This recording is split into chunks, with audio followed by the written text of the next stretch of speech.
Buenas tardes, queridas y queridos, yo soy Lorena Mejía, bienvenidos a este canal de consejos para escritores y en esta ocasión les tengo la quinta parte de respuestas a sus preguntas. Así que vamos a ir con 20 minutos de sus preguntas acerca del mundo literario, el mundo editorial y todos los detalles acerca de escribir. Si estamos listos, arrancamos. Dice Erena Amano: oye, ¿es sano como autor no querer dejar de trabajar con cierto grupo de personajes, estar encantado con ellos, o hay un momento en que se les debe decir adiós a la sí o sí?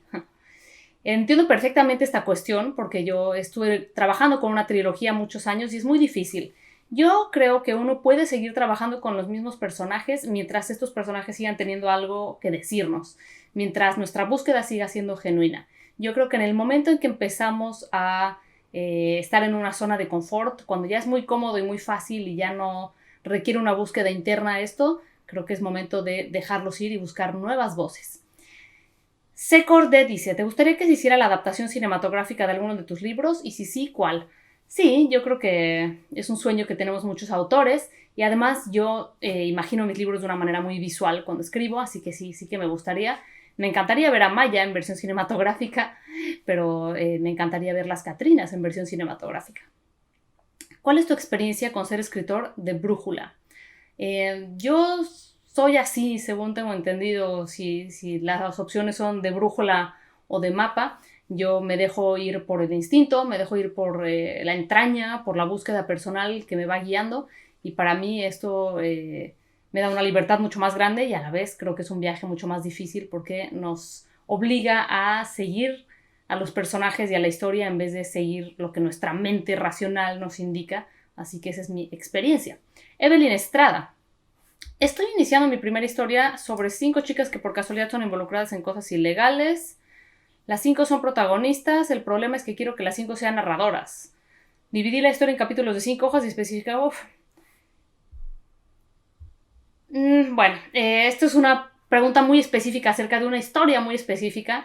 Lo que te puedo decir es que lo que más importa es la claridad. Si tú tienes 5 narradoras y se entiende perfectamente la voz de cada una y por qué estás usando 5 narradoras, hazlo, pero que esté justificado. Si solamente es como por lucirte para tener 5 voces y eso hace que la historia sea más difícil de leer, no lo hagas.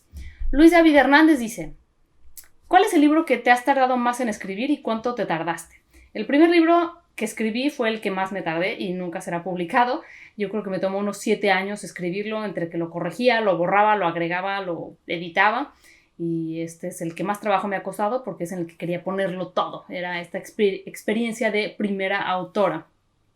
¿Crees que hay un límite para abandonar un proyecto? Por ejemplo, cuando se carece de ideas o se lleva mucho tiempo en él sin avanzar mucho. Yo creo que más que abandonarlo por completo, sí hay proyectos que necesitan un respiro y que muchas veces estar sentado frente al texto por meses o por años sin que se avance solamente nos hace sentir peor y nos bloquea a recibir nuevas ideas. Cuando se pasan muchos meses sin poder avanzar, yo sí recomendaría jugar con otros textos, empezar nuevos proyectos y después volver con la mente fresca. Mariana Maddox: ¿cuál es la diferencia de una novela corta y una novela larga? Pues que una es corta y una es larga. Vaya. Supongo que en una novela larga se desarrollan más hechos y en una novela corta se desarrollan menos hechos. Vaya, es un poco... sigue siendo una novela mientras esté desarrollando un personaje, mientras no sea un cuento de 30 páginas, pues es una novela. ¿Puedo ser escritor en mi tiempo libre? Sí, por supuesto. Pronto tendré publicada mi primera novela. ¿Cómo puedo promocionarla? En las redes sociales. Creo que ahora la red social con la que yo empecé, que era Facebook, ya está out. Creo que tienes que meterte a promocionarla a través de Instagram, pero sobre todo busca que gente conocida tuya, pero también conocida en las redes, la lea para ver si se animan a hacer una reseña y se animan a recomendarla en sus propias redes sociales. Tengo un problemita. Siempre abandono mis proyectos apenas los empiezo. Es como que me saco las ganas de escribir el primer capítulo y luego pierdo el interés. Tampoco sé desarrollar o inventar nuevos o interesantes conflictos que aporten a la trama. Como si planteara una idea, pero esta no girara en torno a nada. Solo una escenografía, un contexto sin ningún objetivo definido. Bueno, pues este es un problema primordial.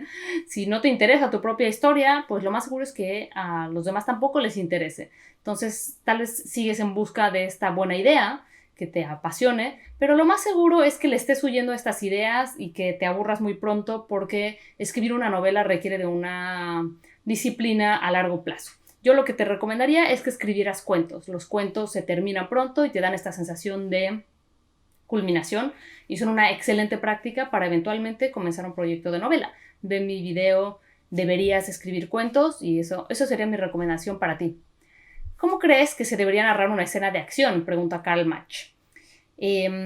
Yo para narrar escenas de acción casi las actúo físicamente. Tengo que estar segura de que son viables y trato de imaginármelas desde una perspectiva cinematográfica. Con mis vampiros hubo muchas escenas que en la realidad no serían posibles y que entonces yo tenía que no serían posibles por cuestiones de velocidad o de poderes de estos vampiros, pero yo tenía que imaginar cómo transportar al lector a ese momento. Entonces me imaginaba la escena de una manera cinematográfica y trataba de meterme en alguno de los dos personajes o tres o los que fueran que estuvieran ahí para describir todo el ambiente, ¿no? Porque a veces pensamos que la acción es solamente describir lo que va pasando como una lista de acciones. Le pateó, le hizo, le deshizo, salió corriendo. Pero el ambiente, la atmósfera, a qué olía, a qué se sentía, cuáles eran las emociones, es algo que importa mucho en las escenas de acción y sobre todo el ritmo. El ritmo lo logramos a través de una buena puntuación. Lee tus escenas en voz alta, date cuenta de si estás poniendo las comas en los lugares correctos, si estás separando los párrafos en los lugares correctos. Esto cambia todo porque las comas y los puntos son los que obligan a los lectores a hacer pausas y entonces esto le puede dar un ritmo mucho más cadencioso o un ritmo que te obligue a pensar en qué está sucediendo. ¿Se ve la diferencia? Franco González dice: hola Lorena, me gustaría saber qué tan importante es registrar tus derechos de autor antes de publicar, mandar una historia a una editorial o entrar a un concurso, o cuál es el procedimiento. Bueno, el procedimiento es diferente en cada país, pero por ejemplo en España existe una manera que se llama Safe Creative. Safe Creative, ya lo he hablado en otros videos, que tiene que ver con registrar todos tus textos online y así quedan registrados. En México está la oficina del Indautor, que está en la calle de Puebla, en la Ciudad de México. Y el tema es que llevas una copia, dos copias impresas o en digital de tu obra, tu identificación. Bueno, es todo un procedimiento, no voy a entrar en los detalles de eso. Búsquenlo en la página del Indautor. Y el hecho es que así los proteges. Si llega a haber alguna discusión, sacan los registros y ven cuál fue anterior y así es como se decide quién tiene derecho sobre esa obra. Yo sí registro todo lo que he terminado. Es un procedimiento bastante sencillo y bastante barato. Se pueden registrar muchas obras en un mismo archivo y así quedan protegidas. Yo sí pienso que es bueno registrarlas antes de hacerlas públicas. Kaminji dice: mucho gusto, adoro tus videos y me encantaría saber tu respuesta a una de tus dudas. Estoy escribiendo una historia sobre una organización que produce cierto tipo de robots en masa como arma para una posible guerra. Quiero que estos robots tengan un cañón láser como una de sus armas, pero es difícil explicar cómo funciona y no sé si darle una explicación simple o investigar más a profundidad. ¿Crees que esto afecte demasiado a mi historia? La verdad, no. A menos que sea una historia en un mundo altamente tecnológico en donde todas las personas hablen con este léxico altamente tecnológico, solamente tienes que saber qué efectos tiene y darle una explicación bastante simple. No es necesario que entres en muchos detalles. Tú piensas si a ti te interesaría leer esta clase de detalles en una historia o no. Y guíate con eso. Fabricio dice: hola, aquí están mis preguntas. ¿Cuál es la velocidad de redacción promedio? ¿Cuál es la tuya? Yo de 15 a 30 palabras por cada 5 minutos. ¡Wow! Jamás en la vida me he parado a medir cuántas palabras hago por minuto porque me parece totalmente irrelevante para el desarrollo de mi historia. Hay gente que escribe un párrafo a la semana y se considera exitosa. Hay gente que tarda 20 años en escribir Ulises. Y ya vemos gente que escribimos a nuestro ritmo y nunca jamás hemos medido nuestra velocidad de redacción. Se me hace una pregunta súper extraña y creo que habría que liberarse de estas reglas de velocidad y de productividad que nacen como de una cuestión más de capitalismo, de cuántas palabras puedo escribir en un minuto, que de un lugar creativo en libertad. Está bien esperarse a escribir una historia en específico porque aún no estoy lo suficientemente preparado para hacer una obra de tal calibre. Voy a hacerla sin duda alguna, pero no me siento preparado para hacer una historia tan compleja. Hay un video específico para esto que se llama ¿Cuál será mi obra maestra? Te recomiendo que lo veas porque hablo justamente de esto, de estar esperando al momento correcto para escribir nuestra gran historia y como bien dices, no deberías de esperar porque la gran historia es la que estás escribiendo en este momento. Si no, siempre seguirás esperando y después esa historia tal vez ya no te interese, tal vez el tema ya se te pasó y tal vez ya no tiene ninguna relevancia en ese momento de tu vida. Entonces, vas a irte volviendo bueno a medida que la escribes y va a ir creciendo la historia a medida que la escribes. Es la única manera de estar listo para escribir esa historia, escribirla. Marian Peralta dice, ¿cómo puedo saber que lo que estoy escribiendo está empezando a ser aburrido? Hay una manera infalible. Si tú te aburres. Si tú te aburres, el lector se aburre. Punto.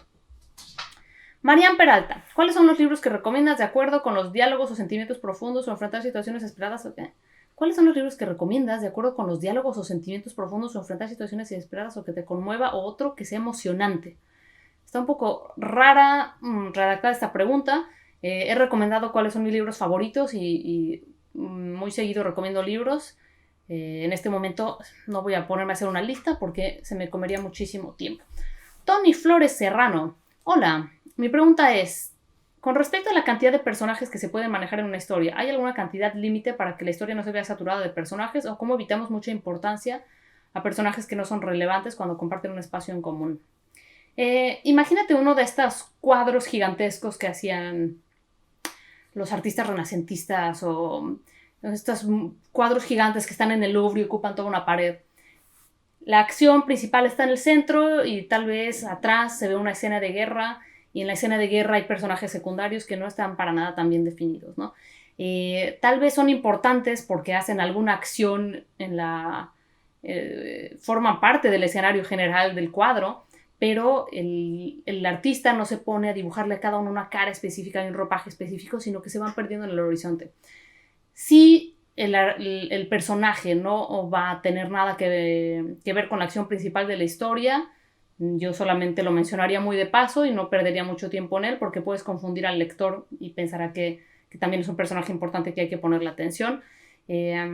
Solo tú puedes saber cuáles de estos personajes van a ser determinantes. Yo no perdería mucho tiempo describiendo personajes que son terciarios. Ahora, los personajes secundarios sí pueden ser importantes porque le dan también atmósfera a la novela y a veces alguna intervención de ellos puede ser crucial. Entonces, tal vez tú sí los tienes que conocer, pero no hay una cantidad límite, por supuesto. Si han leído a Dostoyevsky, por ejemplo, Los Endemoniados tiene una cantidad de personajes que la gente hace esquemas para poder seguir estos libros. Entonces, no hay un límite, pero de nuevo, la respuesta es, lo más importante es la claridad. Que se entienda lo que tú quieres decir, que la línea narrativa no se pierda en este montón de personajes si es que no son importantes. Karime Ríos, me cuesta trabajo narrar en primera persona cuando mi personaje es masculino. ¿Qué puedo hacer? Pues mira, puedes leer novelas escritas en primera persona. Una de las que te recomendaría es El Guardián en el Centeno, por ejemplo. Ahí tienes un protagonista masculino y hay un montón. El diario de un artista adolescente de Joyce es maravilloso también.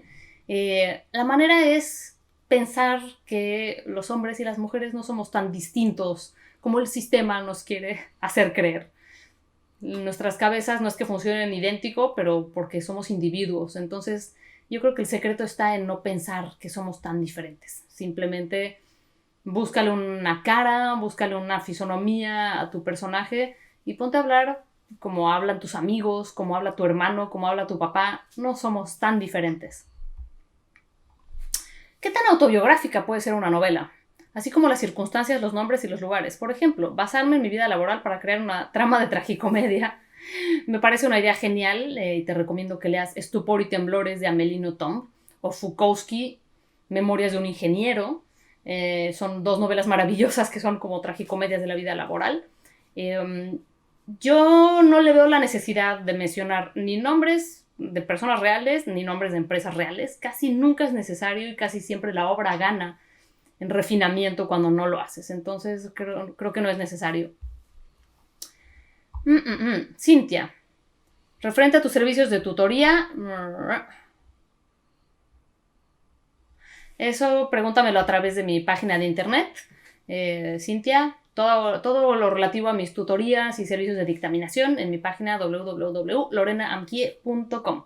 Cristian Jara, ¿qué opinas sobre la asimetría en los capítulos de los libros? Por ejemplo, que todos duren 5 páginas o se pueden tener capítulos más cortos o más largos. ¿Hay una base de páginas para los capítulos? En absoluto, no. No hay una base para los capítulos. Los capítulos se terminan cuando se tienen que terminar, cuando esa escena ya se cerró, cuando se pone punto y uno dice, voy a respirar, va a pasar un tramo de tiempo por lo cual este capítulo terminó, o ya terminó este personaje de hablar, voy a dar vuelta a la hoja porque esto ya es otro capítulo. Es como cuando uno termina de ver un capítulo de una serie y dice, ya le puedo apagar, quedó más o menos cerrado en este momento. No hay una regla ni hay un mínimo de longitud para los capítulos en absoluto, no tiene que haber simetría en absoluto. Cada capítulo es una unidad que se sostiene y tú vas a saber cuándo es momento de cerrarlo y cuándo es momento de... y cuándo hay que continuar en el mismo capítulo. Gilu Gabán. ¿Es posible remendar un error de temporalidad escolar enorme? ¿Debería dejarlo así y excusarme en que los personajes que son estadounidenses iban a una escuela de horarios latinos? No entiendo esa pregunta. ¿Qué opinas de hacer demasiado hermosos a los personajes? Sin contar a quienes tienen esto justificado por ser de otra especie.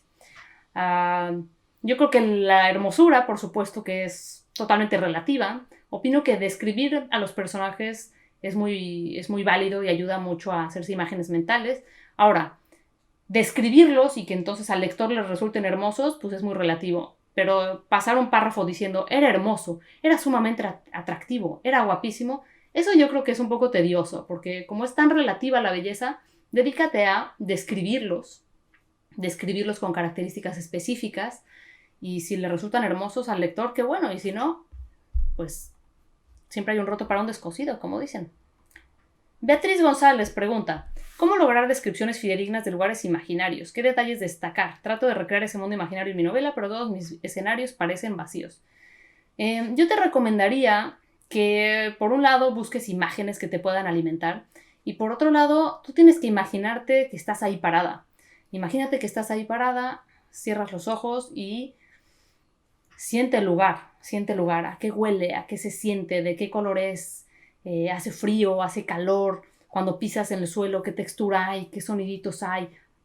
¿Hay insectos? ¿No hay insectos? Haz una descripción totalmente específica, hasta los detalles más absurdos, en una página aparte, en un documento aparte, y luego vuela para allá y transmítelo. ¿Qué detalles destacar? Sobre todo los detalles que son distintos a los del mundo real, ¿no? Si tú dices, estamos en un bosque, pues no tienes tanto que meterte a los detalles, pero si es un bosque de magíferas, porque esa es una planta que tú inventaste, pues céntrate en especificar qué es lo distinto de ese bosque y qué son las magíferas. Eso es lo interesante, porque un bosque cualquiera se lo puede imaginar, pero tal vez el bosque que tú te has inventado necesita más detalles. Miguel Rangel.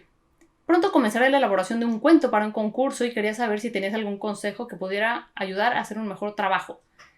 Sí, que lo leas en voz alta, eso es muy importante. Y que pienses en la brevedad, en que un cuento es como un machetazo. Tiene que decir el mensaje directamente, rápido y conciso. Garmet Vargas, ¿hay un método factible para lidiar con nuestra vida como autores y nuestra vida personal al mismo tiempo? Sí, aquí estoy. Y aquí están todos los autores. Todos lidiamos con nuestra vida personal y nuestra vida como autores al mismo tiempo. Por supuesto que se nos mezclan las cosas y las emociones de la novela abundan en nuestra vida personal y viceversa. Al escribir requiero de mucho tiempo, esfuerzo y energía, algo con lo que podrían no estar de acuerdo familiares y amigos, quienes creen que por escribir me hago daño, cuando yo sé que es algo que amo hacer y por eso le dedico lo mencionado. Pues ahí vas a tener que fortalecerte y estar convencido de que tú haces lo que haces porque tú quieres, ¿no? No hay un método, simplemente tú tienes que ser asertiva en cómo divides tus tiempos personales, o asertivo, no sé, Garnet. En cómo divides tus tiempos personales y en cómo logras una vida equilibrada, ¿no? Porque también salir de la vida real para dedicarse a escribir encerrado en un cuarto toda la vida, eso sí que no es un método factible, porque la inspiración viene del mundo, la inspiración viene de las conversaciones, de la gente, de observar la realidad. Entonces tampoco se vale aislarse, digo, bueno, se vale, de que se vale, pero no es el método que yo recomiendo, y entonces uno tiene que encontrar los momentos para también habitar el mundo real. Brian Rocha. Lorena, hace tiempo que llevo escribiendo relatos, unos más largos que otros, 5, 10, 15 páginas, pero quiero lanzarme a escribir mi primera novela. Se me dificulta pasar de las primeras 30 páginas. ¿Cómo alargar la historia sin usar relleno? Bueno, Esta es una pregunta que me han hecho ya, yo creo que unas 100 veces y entonces creo que es momento de hacer un video con solamente esa pregunta como base. Entonces no la voy a contestar aquí, pronto haré un video con ese tema. Espacio enfermo y siniestro dice, ¿cuál es la forma más interesante de empezar una novela? Sin descripciones, con acción, sin world building, por el final o el futuro, una conversación, gracias. ¿Cuál es la forma más interesante de empezar una novela? No hay una respuesta específica para esto porque hay muchos principios muy interesantes, pero definitivamente tiene que ser algo inesperado. Algo que el lector abra y diga, necesito.